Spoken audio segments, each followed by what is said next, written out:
Good morning. I'm Gary DeWaal, and this is Bridging the Week for July 24th to 28th, and today is July 31st, 2017. Developments concerning digital tokens highlighted news in financial services this week. For the first time, a derivatives clearing organization, LedgerX, was licensed by the Commodity Futures Trading Commission to clear fully collateralized swap contracts that could settle in digital currencies, including Bitcoin.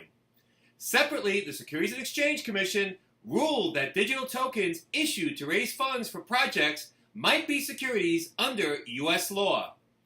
Finally, BTCE, a digital currency exchange, and Alexander Vinnick, who purportedly directed its operations and finances, were indicted for allegedly operating an unlicensed money services business and engaging in money laundering. It's hard to believe that majority of 2018 has already passed, and we are now closer to Christmas than we are to New Year's Eve 2017. So I can try to make the most of what's left this year. Let's get started. LedgerX was approved by the Commodity Futures Trading Commission last week as the first derivatives clearing organization to clear fully collateralized digital currency swaps. Previously, the firm was approved as a swap execution facility. Only institutional clients that qualify as eligible contract participants under applicable law will be eligible to trade through LedgerX, and each participant must provide LedgerX with sufficient collateral to cover the maximum potential loss or delivery obligation of a contract prior to a trade being executed. LedgerX anticipates listing options on Bitcoin among other products. Last week, the Securities and Exchange Commission published a report of investigation that concluded that digital tokens issued by an entity for the purpose of raising funds for projects, even if using distributed ledger or blockchain technology, may be securities under federal law.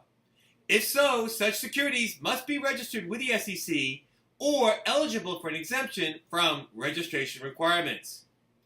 The SEC report follows an investigation by the SEC's Division of Enforcement, which concluded that digital tokens offered and sold during April and May 2016 by DAO and an unincorporated virtual organization created by Slockit UG, a German corporation, were securities subject to the SEC's registration requirements. Notwithstanding its findings, the SEC determined not to take enforcement action against the DAO entity, Slockit, any of the natural person founders of the DAO entity, or any entity that offered secondary trading in DAO tokens, quote, based on the conduct and activities known to the Commission at this time. BTCE, a digital currency exchange, and Alexander Vinnick, who purportedly directed and supervised BTCE's finances and operations, were criminally indicted by a federal grand jury in San Francisco for operating an unlicensed money services business, money laundering, and other crimes.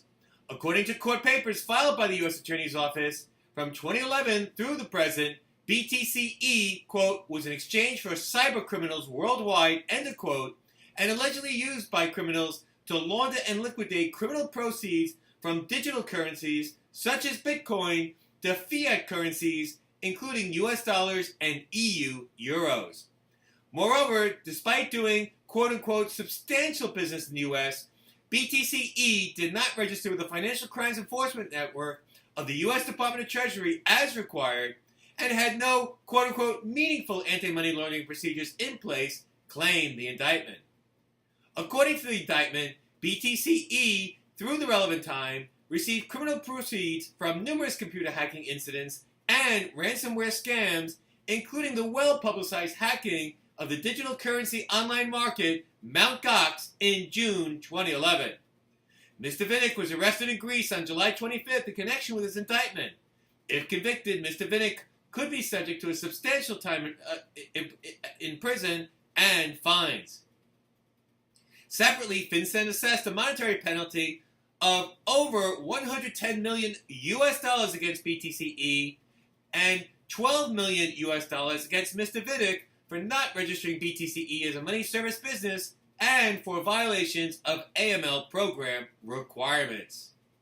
And finally, Simon Posen, agreed to pay a fine of $635,000 and never to trade on markets overseen by the Commodity Futures Trading Commission to resolve CFTC charges that he engaged in spoofing type conduct from December 2011 through March 2015.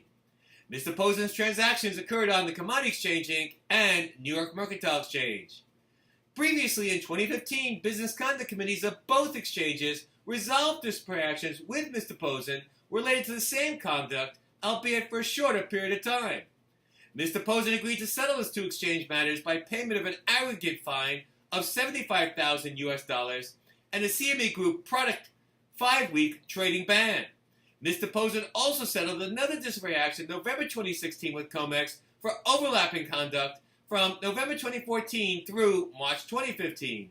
In connection with this disciplinary action, Mr. Posen agreed to pay a fine of $90,000 and incur a 4-week CME Group trading suspension. Is this really the best use of CFTC resources to bring us Me Too action based on facts already addressed by a CME or more than one CME disciplinary action? Well, that's it for this week's edition of Bridging the Week. As always, there's more information in each article and more articles on the article version of Bridging the Week on the website. Check it out. I'm Gary DeWaal. Have a great week, and until the next edition of Bridging the Week, ciao.